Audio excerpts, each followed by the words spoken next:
ఈ ప్రభుత్వం దృఢ సంకల్పంతో పనిచేస్తామని చెప్పి కూడా నేను మీకు తెలియజేస్తున్నా. ఏ శాఖలో చూసినా దోపిడీ, విధ్వంసం, అవినీతి, వ్యవస్థలు నిర్వీర్యమైపోవడం. నేను 4వసారి ముఖ్యమంత్రి అయ్యాను. 3 సార్లు చూశాను. 3 సార్లు కూడా ఎప్పుడూ ఇన్ని ఇబ్బందులు నేను ఎప్పుడూ చూడలేదు. మొట్టమొదటిసారిగా వ్యవస్థ పూర్తిగా భ్రష్టుపట్టి ఎక్కడికక్కడ నిర్వీర్యమైపోయి సమస్యలన్నీ కూడా ఒక సుడిగుండంగా మారే పరిస్థితికి వచ్చిందని చెప్పి కూడా నేను మీకు తెలియజేస్తున్నా. ఇబ్బందులున్నాయని వదిలిపెట్టలేదు. నేను మొదటి రోజునే 5 సంతకాలు పెట్టాను. 5 సంతకాలు కేబినెట్లో పెట్టి నిర్ణయాలు చేసి అమలు చేశాం. మన పిల్లల ఉద్యోగాల కోసం మెగా డిఎస్సి సంతకం పెట్టాను. 16,347 ఉద్యోగాలు ఇవ్వడానికి ముందుకు పోతున్నాం. ప్రాసెస్ ప్రారంభమైంది. వీలైనంత తొందరలో ఈ ఉద్యోగ నియామకాలు జరుగుతాయని చెప్పి కూడా నేను మీకు తెలియజేస్తున్నా.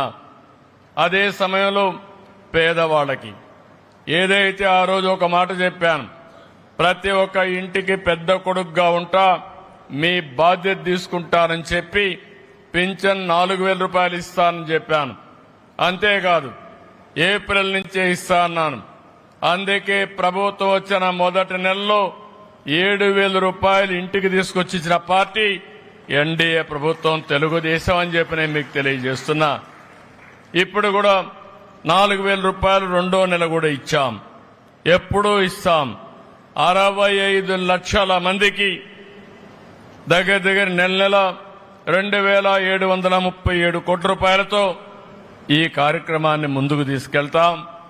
ఇది మీరు చూసి సంవత్సరానికి 33,000 కోట్ల రూపాయలు ఖర్చు పెడుతున్నాం. 5 సంవత్సరాల్లో ఒక్క పెన్షన్లో 1,65,000 కోట్ల రూపాయలు ఈ పేదవాళ్ళకిచ్చే ప్రభుత్వం, మానవత్వం ఉండే ప్రభుత్వం అని చెప్పి కూడా నేను మీకు తెలియజేస్తున్నా. ఇంకో పక్కన మీరు సర్వస్వంగా భావించే మీ భూములకు రక్షణ కల్పిస్తూ ఈరోజు ల్యాండ్ టైటిలింగ్ యాక్ట్ రద్దు చేశాం. నా దగ్గరికి నేను ఆఫీసు పోతే మొన్న ఒక 5,000 మంది వచ్చారు. నేను ముఖ్యమంత్రిగా అంతమందిని ఎప్పుడూ చూడలేదు. మీటింగ్లు పోతే వస్తారు కానీ అర్జీలు తీసుకొని ఒక రోజు 5,000 మంది వచ్చారు.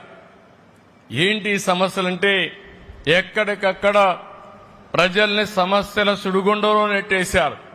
భూ కబ్జాలు చేశారు, ఆస్తులు కొట్టేశారు, చట్టంలో ఉండే లొసుగులని పెట్టి ఎక్కడికక్కడ భూ కబ్జాలు చేసి వాళ్ళ పిటిషన్ తీసుకొచ్చి ఇస్తామంటే చాలా బాధేసింది.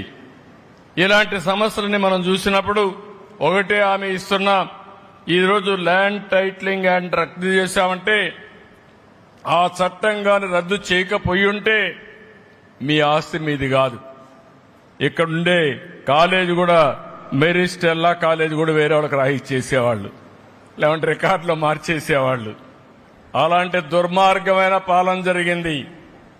ఏది చూసినా కబ్జాలు చేయడం, రికార్డులు తారుమారు చేయడం, పేదవాళ్ల ఆస్తులు కొట్టేయడం, ఇది ఒక ఆనవాయితీగా పెట్టుకుని చాలా అన్యాయం చేసే పరిస్థితికి వచ్చారు.